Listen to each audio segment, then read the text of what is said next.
ना फटेगी, ना तेल सोखेगी, ना मुलायम पड़ेगी। एक गुजिया एकदम खस्ता क्रिस्पी हलवाई से भी बढ़िया बनेगी। होली का त्यौहार पर कितनी भी मिठाइयाँ आप बना लीजिए, जब तक गुजिया ना बने तब तक अधूरा सा लगता है। तो आज मैं आपके लिए लेकर के आई हूँ होली स्पेशल गुजिया की रेसिपी।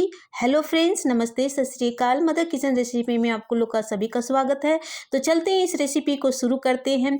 होली आने वाली है और हम लग जाते हैं होली की तैयारियों के लिए। तो आज हम गुजिया की रेसिपी बनाएंगे। तो इसके लिए हमने ड्राई फ्रूट्स लिया, आप जैसे हमने काजू, पिस्ता और किशमिश और मूंगफली लिया। आप इसकी जगह पे कोई भी आप ड्राई फ्रूट्स लेकर के इसको अच्छी तरीके से हम बारीक काट लेंगे, किशमिश को छोड़ करके, और इसको हम साइड कर देते हैं। हम एक मोटे तले वाला पैन लेंगे और 1 कप हम इससे नाप के हम दूध लेंगे और 1 कप हम मिल्क पाउडर लेंगे। तो आप ये मेजरमेंट आप कोई भी सेट कर लें, कटोरी या कप। तो उसी कटोरी से या कप से आप दूध लें और उसी कटोरी से आप 1 कप दूध और 1 कप मिल्क पाउडर लें। आप मिल्क पाउडर जो भी आप इस्तेमाल करते हैं, आप उसका इस्तेमाल कर सकते हैं।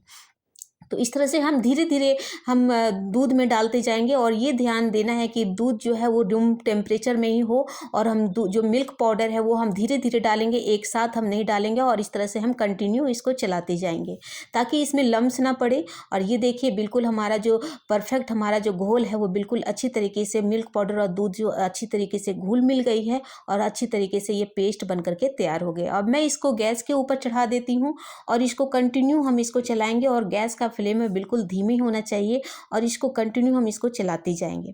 ये चीज़ का ध्यान देना है कि कंटिन्यू इसको चलाना है, रोकना नहीं है हाथों को, ताकि इस तरह से हम इसका मावा बनाएंगे। मावा बना करके हम इसको कंप्लीट करेंगे। तो इस तरह से ये बिल्कुल इस तरह से आप चलाते जाइएगा तो देख पाएंगे कि बिल्कुल हमारा जो मावा है बिल्कुल बन करके तैयार हो गया। ये मुश्किल से 3 से 3.5 मिनट लगते हैं इस मावा को बनने में। तो इस तरह से मैं गैस से उसको नीचे उतार देती हूँ, उसको ठंडी होने के लिए छोड़ देती हूँ। फिर इसके बाद हम एक कढ़ाई में घी लेंगे और इसमें आधा चम्मच सौंफ और जो हमने ड्राई फ्रूट्स जो रखे थे अभी हम इसमें डाल देंगे, और हम किशमिश को छोड़ देंगे, और सारे ड्राई फ्रूट्स को हम इसको कढ़ाई में डाल करके हम इस तरह से भून लेंगे। आप घी का जो क्वांटिटी आप कम ज़्यादा कर सकते हैं, या फिर आप इसमें तेल का भी इस्तेमाल कर सकते हैं। तो इस तरह से हमारी फ्राई हो गई है।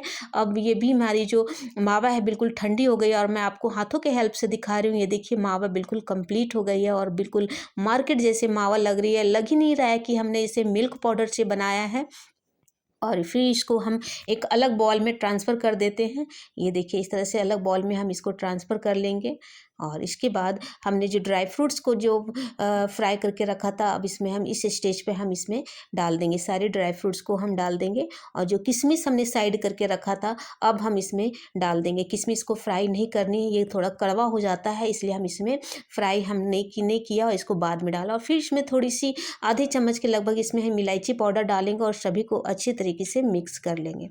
फिर हम इसके बाद हम इसमें 1.5 चम्मच जो चीनी का जो पाउडर है हम इसमें 1.5 चम्मच के लगभग हम इसमें डालेंगे। ज़्यादा हम इसमें नहीं डालेंगे, क्योंकि हमने मिल्क पाउडर में ऑलरेडी चीनी होती है, मिठास होती है, तो हम इसमें चीनी का मात्रा कम ही रखेंगे। और इस तरह से चीनी को भी हम अच्छी तरीके से मिक्स करके हम इसको साइड कर देते हैं। उसके बाद हम मैदा लेंगे। 1 कटोरी हमने मैदा, बड़ी वाली कटोरी जो होती है वो 1 कटोरी हमने मैदा लिया। आप इसके जगह पे आटे का भी इस्तेमाल कर सकते हैं, पर आज हमने मैदे का आज हम इस रेसिपी को तैयार करेंगे। तो इस तरह से एक छलनी लेंगे और छलनी से हम मैदे को इस तरह से छान लेंगे, ताकि हमें ये आटे को लगाने के टाइम लम्स ना पड़े। और इसमें 2 बड़े चम्मच इसमें हम तेल डालेंगे। आप इसके जगह पे घी का भी इस्तेमाल कर सकते हैं।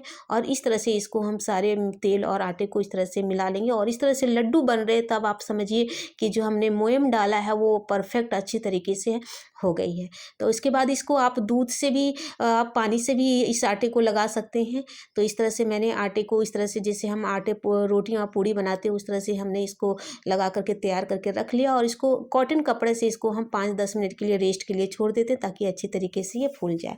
उसके बाद हम चलते हैं दूसरी तैयारी के लिए। हमने एक छोटी सी कटोरी लिया और 1 चम्मच मैदा और थोड़ी सी पानी डाल करके इसका हम घोल बना करके तैयार कर लेते हैं। इसकी ज़रूरत कहाँ है वो हम नेक्स्ट स्टेप में हम बताएंगे। तो इस तरह से हमने जो आटा लगा कर के रखा था, एक बार इसको अच्छी तरीके से हाथों से मसल लेंगे और इसकी छोटी-छोटी 4 लोइयाँ हम बना लेंगे। इस तरह से लोइयाँ बना लेनी है और इसकी पूड़ियाँ पूड़ियाँ जैसे बनाते हैं उस तरह से हम बना करके सारों लोइयों को बना करके तैयार कर लेते हैं। तो ये फ्रेंड्स, यहाँ मैं आपको याद दिला देती हूँ कि आपको मेरी यह रेसिपी कैसी लग रही है, कमेंट बॉक्स पे लिख के हमें ज़रूर बताएँ। यदि आपको अच्छी लगती है तो लाइक करें, यदि अच्छी नहीं लगती तो आप डिसलाइक भी कर सकते हैं।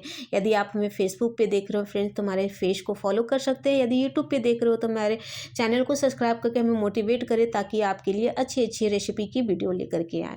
तो इस तरह से हमने जो हमने घोल बना के रखा था मैदे का, इस तरह से किनारे किनारे हम पूड़ियों के किनारे किनारे ले करके इस तरह से इसको हम चिपका देंगे। इस तरह से आराम से ये चिपक जाती हैं, ये खुलने का चांस बिल्कुल नहीं होता है। और इस तरह से जो हमने मावा का जो बना करके रखा था ड्राई फ्रूट्स, इस तरह से हम फिलिंग देंगे।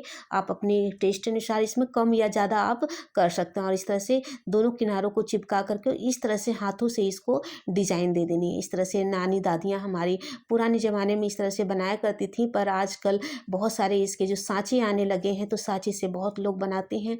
और मैं एक और 2 3 4 तरीके आज मैं बताऊंगी आपको। जो तरीका आप लोगों को पसंद आती है आप उसका बना करके, आसान जो पड़े आप उस तरीके से बना करके इस रेसिपी को एंजॉय कर सकते हैं। तो इस तरह से हमने इसको फिर से मावा को भर दिया और इस तरह से चिपका दिया दोनों किनारों को। ये देखिए इस तरह से चिपका देनी है और एक फॉक के कांटे वाली जो चम्मच होती है इस तरह से लेकर के हम इसको इस तरह से दबा देंगे ताकि ये अच्छी तरीके से इसका डिजाइन बन जाए और आपस में दोनों किनारे वो चिपक जाए। ये देखिए बिल्कुल कंप्लीट हो गई। आप देख पा रहे हैं कि हमने 2 तरह का बताया, मैं 2 और मैं बताती हूँ फ्रेंड्स। इस तरह से आप ले लें और किनारे किनारे आप इसकी जो हमने घोल बना के रखा था इस तरह से लगा करके हम इसमें जो मावा है और जो ड्राई फ्रूट्स का जो हमने बना करके रखा था और इस तरह से हम दोनों हाथों से इसको भर लेंगे और इसको दोनों किनारे से इसको हम चिपका लेंगे। और एक टूथपिक लेंगे, सभी के घरों में टूथपिक होता है और इस तरह से टूथपिक के जो किनारे होते हैं इस तरह से इसको हम दबा लेंगे चारों तरफ। ये देखिए इस तरह से दबा लेनी है। ये देखिए इस तरह से भी बहुत ही प्यारे डिजाइन आते हैं। अगर आपके पास टूथपिक भी नहीं है तो आप माचिस की जो तिल्ली होती है आप उससे भी लेकर के किनारे इस तरह से दबा करके आप इसका गुजिया को आप तैयार कर सकते हैं। ये देखिए बहुत ही प्यारे लग रहे हैं। तो इस तरह से मैं एक और डिजाइन दिखा रही हूँ फ्रेंड्स। इस तरह से फॉक के हेल्प से आप इस तरह से इसको दबा लें चारों तरफ और अच्छी तरीके से दबाने के बाद जो चम्मच के जो किनारे वाले होते हैं इस तरह से अंदर की ओर इसको ढकेलनी है ताकि इसका डिजाइन बहुत ही प्यारे आए। ये देखिए सुपर, कितने प्यारे लग रहे फ्रेंड्स, ये बहुत ही सुपर और देखने में अट्रैक्टिव है। और आप त्योहारों पे इस तरह से बनाएं, होली में आप इस तरह से बनाएंगे तो मेहमान भी बहुत ही खुश हो जाएंगे। इस तरह से बना करके आप जरूर ट्राई करें। तो ये मैं एक और तरीका बताती हूँ फ्रेंड्स। इस तरह से बड़ी लोइयाँ लेनी है और एक बड़ी सी रोटी बनानी है।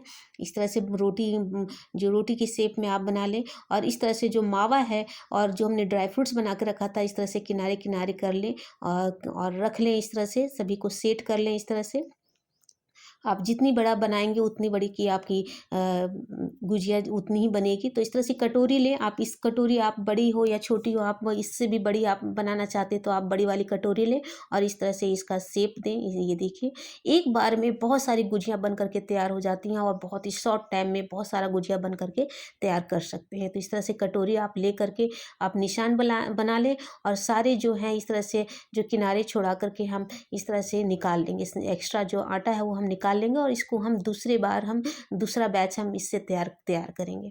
तो ये देखिए इस तरह से जो हमने घोल बना करके रखा था इस तरह से हम इसको किनारे किनारे डाल लेंगे। ये देखिए इस तरह से सारे को हम इस तरह से डाल लेंगे। ये बहुत ही आराम से ये चिपक जाते हैं, खुलने का चांस बिल्कुल नहीं होता। इस तरह से घोल बना करके आप तैयार करेंगे और इस तरह से लगाएंगे तो, और हाथों के हेल्प से इसको दोनों हाथ को किनारे को चिपका लेंगे इस तरह से। ये देखिए इस तरह से चिपका लेनी है, आराम से ये चिपक जाते हैं और खुलने का चांस बिल्कुल नहीं होता है। ये देखिए और इस तरह से नीचे रख करके अब फॉक के हेल्प से इसको इस तरह से दबा लें और डिजाइन बहुत ही प्यारे और बहुत ही मस्त लगते हैं।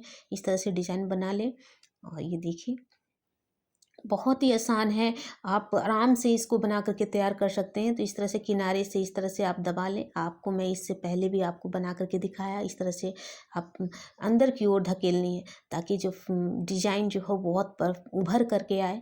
तो इस तरह से कंप्लीट हो गई है। अब मैं आपको हाथों के हेल्प से दिखा रही हूँ। ये देखिए ये बिल्कुल कंप्लीट है। तो इस तरह से सारे गुजिया बना करके आप रख लें। ये देखिए हमने सारे बना करके रख लिया और एक कॉटन कपड़ा से इसे हम ढक देंगे ताकि ये सूखे नहीं और इधर ढक करके हम इसको 5 मिनट के लिए रख देते हैं। तब तक हमारी तेल गर्म हो रही है। उसके बाद तेल हमारी गर्म हो गई है और उसके बाद में इसमें धीरे धीरे इस तरह से डालते जाएंगे। तेल बिल्कुल गर्म होना चाहिए। उसके बाद गैस का फ्लेम बंद कर देनी है और इसको बिल्कुल धीमे आंच पे इसको हमें तलनी है। और इस तरह से डाल करके आप इसको कलछी के हेल्प से इसको उलटते पलटते जाना है। ये देखिए इस तरह से पलट पलट करके इसको हमें सेक लेनी है, फ्राई कर लेनी है, ताकि गोल्डन ब्राउन हो जाए। ये चारों तरफ से अच्छी तरीके से सेक जाए। और ये चीज़ का ध्यान देना है कि गैस का फ्लेम है वो बिल्कुल धीमा होना चाहिए, तभी हमारा जो है वो अंदर तक पकेगी। और अगर तेज आंच रहेगी तो ये ऊपर ऊपर ही पकेगी और अंदर तक इस क्रिस्पी नहीं बन पाएगा। तो आप कोशिश करें कि जो गैस का जो फ्लेम है वो कम होना चाहिए। और ये देखिए इस तरह से गोल्डन ब्राउन हमारी हो गई है। अब मैं इसको निकाल देती हूँ कढ़ाई से। ये देखिए कितने गोल्डन कलर में है और कितने परफेक्ट लग रहे हैं। ये देखिए अब मैं इसको निकाल देती हूँ और नेक्स्ट बैच भी हम इसको इस तरह से फ्राई कर लेते हैं। ये बहुत ही टेस्टी और बहुत ही यम्मी बनता है। तो आपको मैंने बताया कि घर में अगर मावा नहीं है तो आप मिनटों में कैसे मावा बना करके आप गुजिया को तैयार कर सकते हैं। तो ये देखिए बहुत ही सुपर और बहुत ही टेस्टी बना है। आप होली के टाइम में आप इस तरह से इस रेसिपी को बना करके तैयार कर सकते हैं। तो मैं ये गुजिया कितना खास्ता बना है मैं इसको तोड़ करके दिखाती हूँ फ्रेंड्स। ये देखिए बहुत ही टेस्टी और बहुत ही यम्मी बना है। ये देखिए इसमें जो मावा भरे हैं वो बहुत ही लजीज बना है। तो अगले वीडियो में मिलते हैं, तब तक के लिए